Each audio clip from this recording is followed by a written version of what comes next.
धार के भोजशाला में बसंत पंचमी की पूजा को लेकर दिग्विजय सिंह के पोस्ट ने प्रदेश की राजनीति को गरमा दिया है। दिग्विजय सिंह पर कैबिनेट मंत्री विश्वास सारंग और बीजेपी विधायक रामेश्वर शर्मा ने पलटवार किया है और पाकिस्तान परस्त होने का आरोप लगाया है। इस बीच गुरुवार को सुप्रीम कोर्ट इस मामले पर सुनवाई करेगा, लेकिन उससे पहले सियासत हाई है।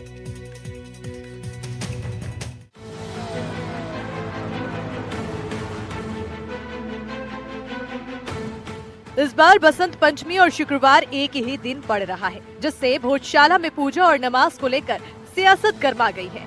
कांग्रेस के राज्यसभा सांसद और पूर्व सीएम दिग्विजय सिंह ने पोस्ट कर 1 से 3 बजे तक नमाज के लिए अनुमति की बात कही है।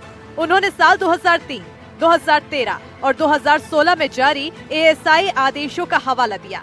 दिग्विजय सिंह ने कहा कि जब भी बसंत पंचमी और शुक्रवार एक साथ पड़ते हैं, तब पूजा और नमाज दोनों के लिए समय निर्धारण की व्यवस्था पहले से तय है। लेकिन दिग्विजय सिंह के इस पोस्ट पर कैबिनेट मंत्री विश्वास सारंग ने पलटवार किया है। सारंग ने दिग्विजय सिंह पर हर समय विघटन और वर्ग संघर्ष की राजनीति करने का आरोप लगाते हुए कहा है कि हिंदू विरोधी बातें करना उनकी आदत में शुमार है। जिन्ना को जिन्ना जी कह रहे, ये पाकिस्तान परस्ती आतंकवादियों को संरक्षण देना, ये उनकी आदत में शुमार हो गया है। उनका ये बयान आने के बाद भी कांग्रेस की तरफ से इसका खंडन नहीं आया। इसका मतलब ये कांग्रेस का क्या ऑफिशियल बयान है? सिर्फ विश्वास सारंग ही नहीं, बल्कि बीजेपी विधायक रामेश्वर शर्मा ने भी दिग्विजय सिंह पर जोरदार पलटवार करते हुए पूछा है कि वो बताएं कि माता सरस्वती को माता मानते हैं कि नहीं।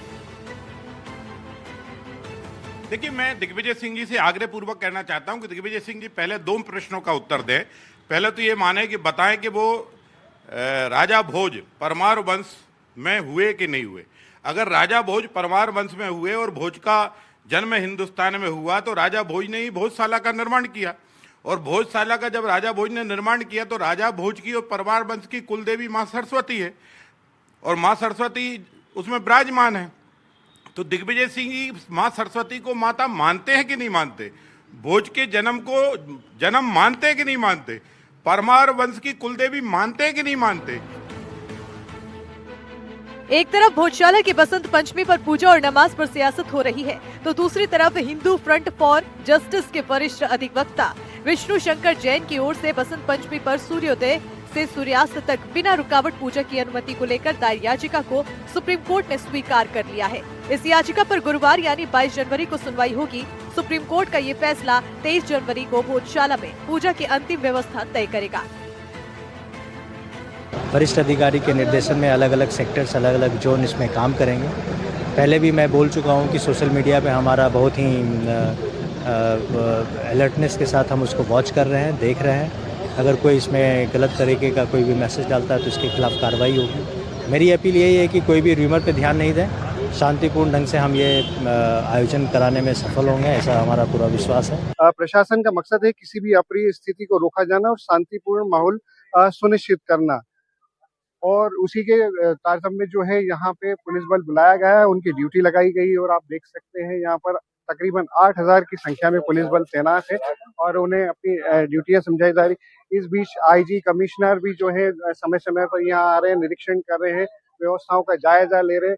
आज एक बार फिर आईजी अनुराग यहाँ पहुंचे थे, जिन्होंने यहाँ की स्थिति का जायजा लिया और उचित दिशा निर्देश दिए हैं। साबिर खान, NDTV, धार।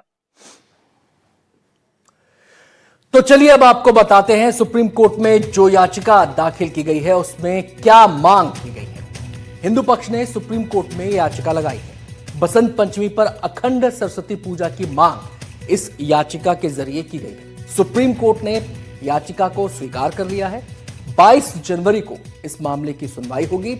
इस बार बसंत पंचमी के दिन शुक्रवार है। बसंत पंचमी पर भोजशाला में नमाज पर रोक की मांग भी की गई है। ये तो आपने जान लिया कि याचिका में क्या कहा गया है, क्या मांग की गई है। अब आपको बताते हैं आखिर भोजशाला का विवाद क्या है। दरअसल भोजशाला पर हिंदू और मुस्लिम दोनों ही पक्ष दावा करते हैं। दोनों के दावे अलग अलग हैं। हिंदू इसे सरस्वती देवी का मंदिर मानते हैं, मुस्लिम इसे कमाल मौलाना मस्जिद मानते हैं। भोजशाला फिलहाल एएसआई संरक्षित इमारत है। हिंदुओं को मंगलवार और बसंत पंचमी पर पूजा की अनुमति है। मुस्लिमों को शुक्रवार को नमाज अदा करने की अनुमति है।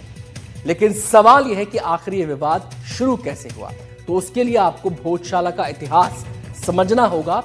अब ग्राफिक्स के जरिए थोड़ा सा इतिहास में आपको लेकर चलते हैं। दरअसल 1034 ईस्वी में राजा भोज ने भोजशाला का निर्माण कराया था। इतिहासकारों के मुताबिक राजा भोज के समय भोजशाला एक महाविद्यालय थी, जिसे बाद में भोजशाला के नाम से जाना जाने लगा। हिंदू इसे सरस्वती देवी का मंदिर मानते हैं। इतिहासकारों के मुताबिक 1305 ईस्वी में अलाउद्दीन खिलजी ने हमला किया। 1401 ईस्वी में दिलावर खान गौरी ने एक हिस्से में मस्जिद बनवा दी। 1514 ईस्वी में महमूद खिलजी ने दूसरे हिस्से में मस्जिद बनवाई। 1875 में भोजशाला में खुदाई में वाघ देवी की प्रतिमा निकली। मेजर किनकेट इस प्रतिमा को लेकर लंदन चला गया। फिलहाल वाघ देवी की प्रतिमा लंदन के संग्रहालय में मौजूद है। तो यह है पूरा भोजशाला विवाद का लेखा जोखा।